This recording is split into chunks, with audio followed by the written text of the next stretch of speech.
بسم اللہ الرحمن الرحیم۔ السلام علیکم ورحمۃ اللہ وبرکاتہ۔ بہت سارے حضرات یہ چاہتے ہیں کہ ہمارے بچے فرمانبردار، نیکوکار، صالح اولاد بن کر وہ بڑے ہو اور وہ جب اپنے آپ کو جوان پائے تو وہ اللہ سے ڈرنے والے ہو اور ہر کام میں اسے یہ محسوس ہو کہ مجھے میرا رب اللہ دیکھ رہا ہے۔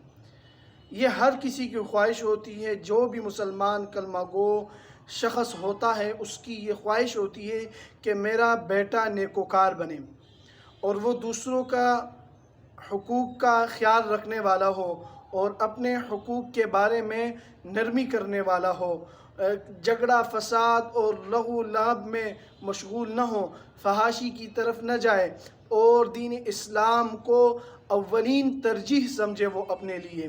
یہ کوشش ہوتی ہے ہر ماں باپ کی۔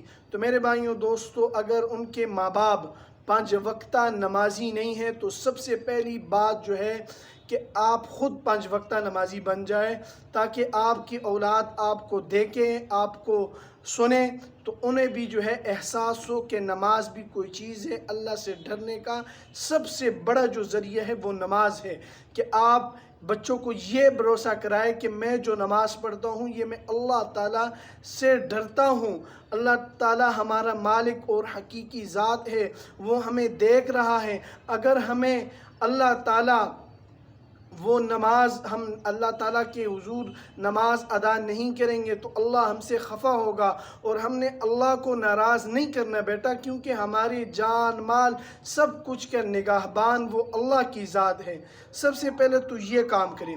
دوسری بات، اگر آپ عمل کے لیے کوئی وظیفے کے بارے میں آپ پوچھنا چاہتے ہیں تو آپ نے عشاء کی نماز کے بعد 200 مرتبہ اللہ کا ورد کرنا ہے، اور اس تصور کے ساتھ کہ میرے بچے کا جو دل ہے اس کا تزکیہ ہو رہا ہے، وہ صاف ہو رہا ہے، تو انشاءاللہ العزیز اسے یہ احساس ہوتا رہے گا کہ میں جو کام کرتا ہوں مجھے میرا رب دیکھتا ہے، اور انشاءاللہ وہ نیکوکار اور صالح بڑا ہوگا۔